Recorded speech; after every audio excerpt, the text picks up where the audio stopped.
Good morning students. आज हम इस वीडियो के माध्यम से जीरंड क्या होता है, कितने प्रकार का होता है, क्या क्या काम करता है, इसके विषय में जानकारी प्राप्त करेंगे। इसके पहले वाले वीडियोस के अंतर्गत आपको इन्फिनिटिव के विषय में जानकारी दी गई थी कि इन्फिनिटिव एक डबल पार्ट्स ऑफ स्पीच है जो वर्ब के साथ साथ कहीं नाउन, कहीं एडजेक्टिव, कहीं एडवर्ब का काम कर देता है।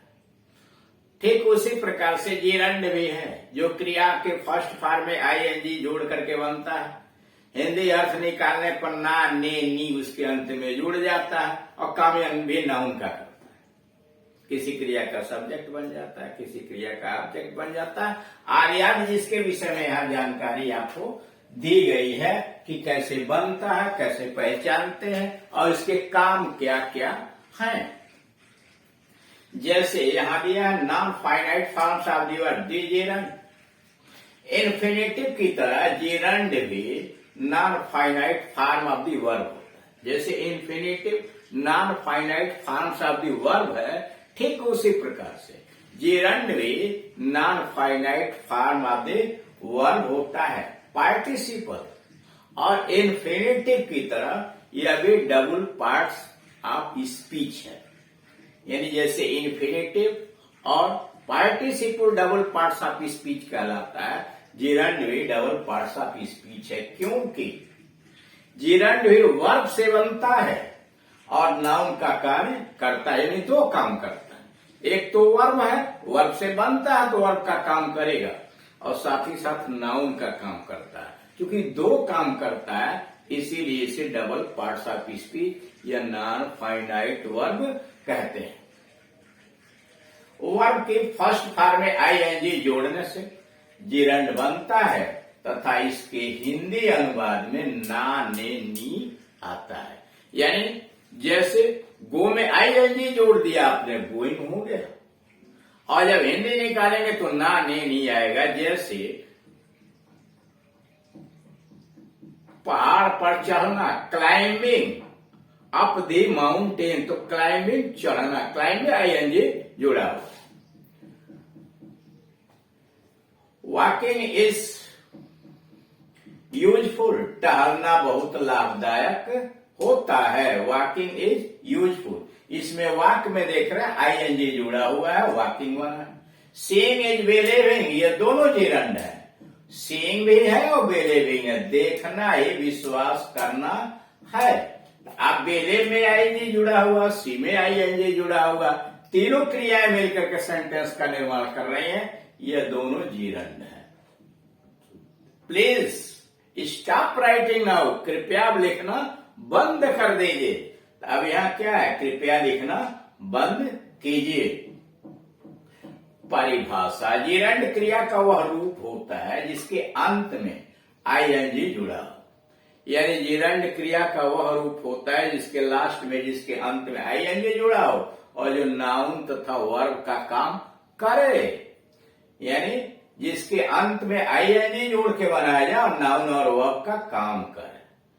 अंग्रेजी में a gerund is that form of the verb, एक जीरंड क्रिया का वह रूप होता है, that form of the verb. A gerund is that form of the verb which ends in I N G, जिसका अंत आईएनजी पर होता है, and has the force of a noun, और जिसके अंतर्गत संज्ञा और क्रिया का बल होता है, एंड हैज द फोर्स, ताकत, बल होता है of a noun and verb. यानी क्रिया का वह रूप जो आईएनजी पर अंत होता है और जिसके अंतर्गत नाउन और वर्ब की ताकत होती है। जैसे नेस्फेल्ड ने लिखा, यह विद्वान है, they gerund has the force of noun and verb, gerund के पास नाउन और वर्ब की फोर्स होती है। इट इज ये वर्बल नाउन, कह रहा है यह वर्बल नाउन भी है। यूजेज ऑफ जीरंड, जीरंड का प्रयोग कैसे कैसे करते हैं। जीरंड का प्रयोग निम्नलिखित रूपों में होता है। सब्जेक्ट ऑफ ए वर्ब, यानी नाउन के रूप में इसका प्रयोग होता है कि जीरंड किसी क्रिया का सब्जेक्ट बन सकता है, जैसे रीडिंग इज हिज हॉबी, पढ़ना उसका शौक है, reading is his hobby. Walking is good exercise, टहलना अच्छा व्यायाम होता है, walking is a good exercise, टहलना अच्छा व्यायाम है। Hunting the wild animals is illegal, जंगली जानवरों का शिकार करना गैर कानूनी, इलीगल गैर कानूनी है। अब इन वाक्यों में देख रहे हैं कि पहले वाले में रीडिंग, दूसरे वाले में वॉकिंग, तीसरे वाले में हंटिंग। ये क्या है? वो रीड में आईएनजी जोड़ के आपने रीडिंग बनाया है, वॉक में आईएनजी जोड़ के वॉकिंग बनाया है, हंट में आईएनजी जोड़ के हंटिंग बनाया है, और तीनों अपने अपने क्रियाओं के सब्जेक्ट के स्थान पर आए हुए हैं। यानी ये वर्ब का भी काम कर रहे हैं और कर्ता का भी काम कर रहे हैं, नाउन का काम कर रहे हैं। इन वाक्यों में रीडिंग, वॉकिंग और हंटिंग वाक्यों के वर्ब्स, क्रियाओं के सब्जेक्ट करता है। इन वाक्यों में रीडिंग हुआ, वॉकिंग हुआ, हंटिंग वाक्यों के वर्ब्स, क्रियाओं के सब्जेक्ट हैं, यानी करता है। ऑब्जेक्ट ऑफ ए वर्ब, किसी क्रिया का ऑब्जेक्ट बन सकता है। आई लाइक रीडिंग नॉवेल्स, मैं पसंद करता हूं। क्या पसंद करते हैं? और क्या के उत्तर में जो चीजें प्राप्त होती हैं वो ऑब्जेक्ट होती है। आई लाइक, मैं पसंद करता हूं। क्या पसंद करते हैं? रीडिंग, पढ़ना।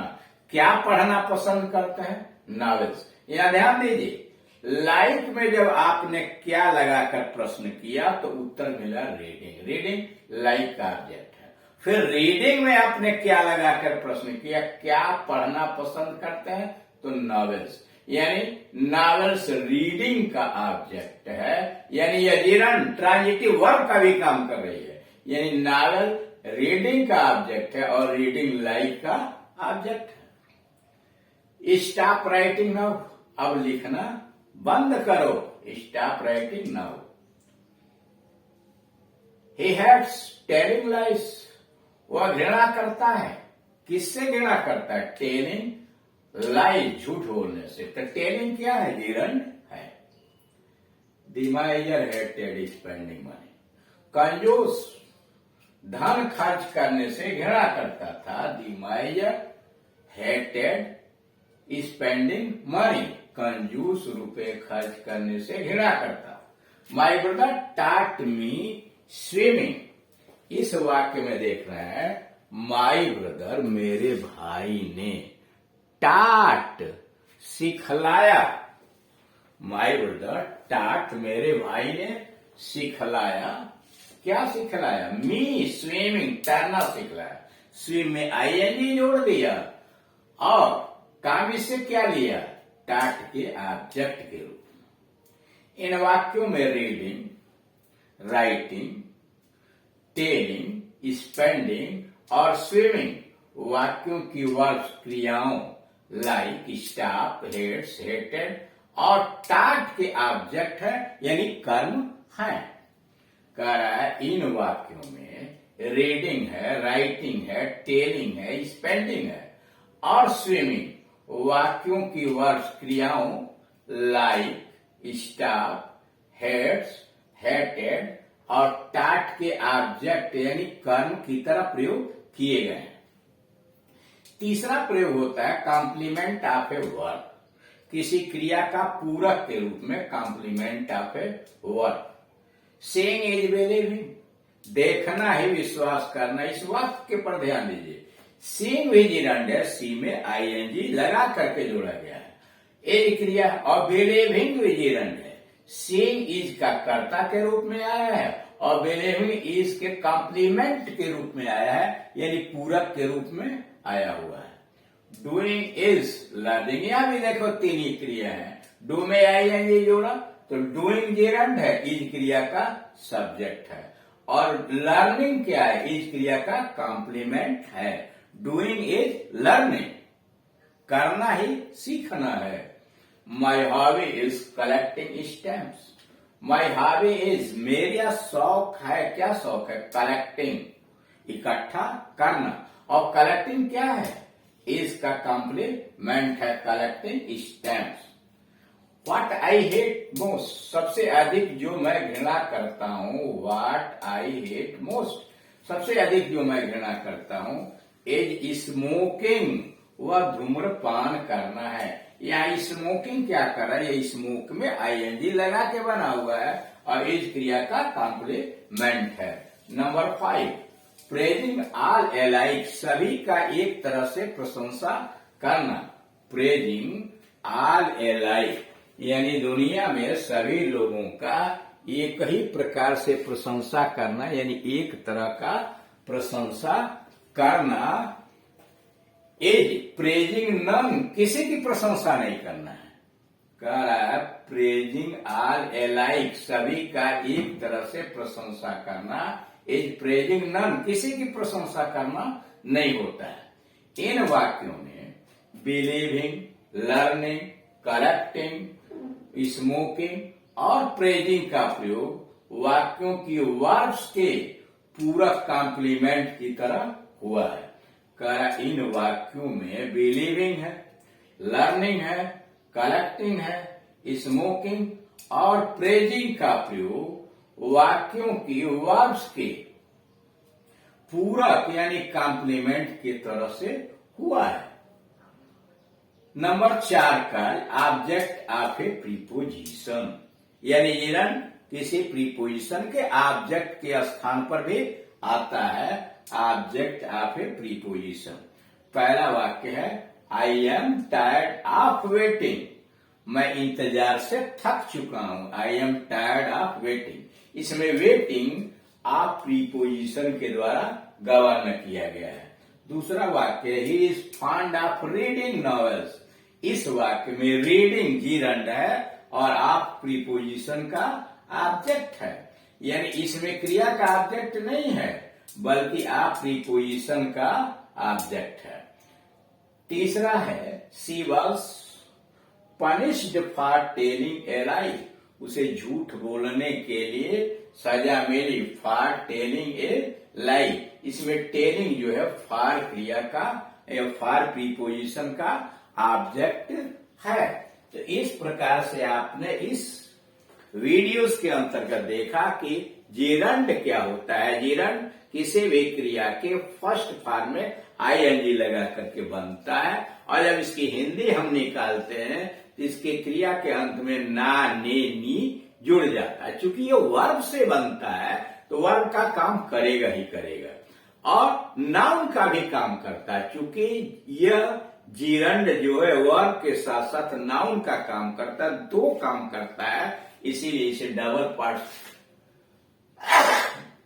स्पीच भी कहते हैं। जैसे पार्टिसिपल और infinitive double parts of speech कहलाते हैं, वैसे ही जीरंड भी डबल पार्ट्स ऑफ स्पीच कहलाता है। यह किसी क्रिया का सब्जेक्ट बन सकता है, किसी क्रिया का ऑब्जेक्ट बन सकता है, किसी क्रिया का पूरक हो सकता है और प्रीपोजिशन का ऑब्जेक्ट आदि हो सकता है। इसमें कुछ और कार्य है जो अगले वाले वीडियोस के अंतर्गत कनेक्टर करके आपको बताए जाएंगे कि इसके अलावा जीरंड कौन कौन से काम करता है। Thank you.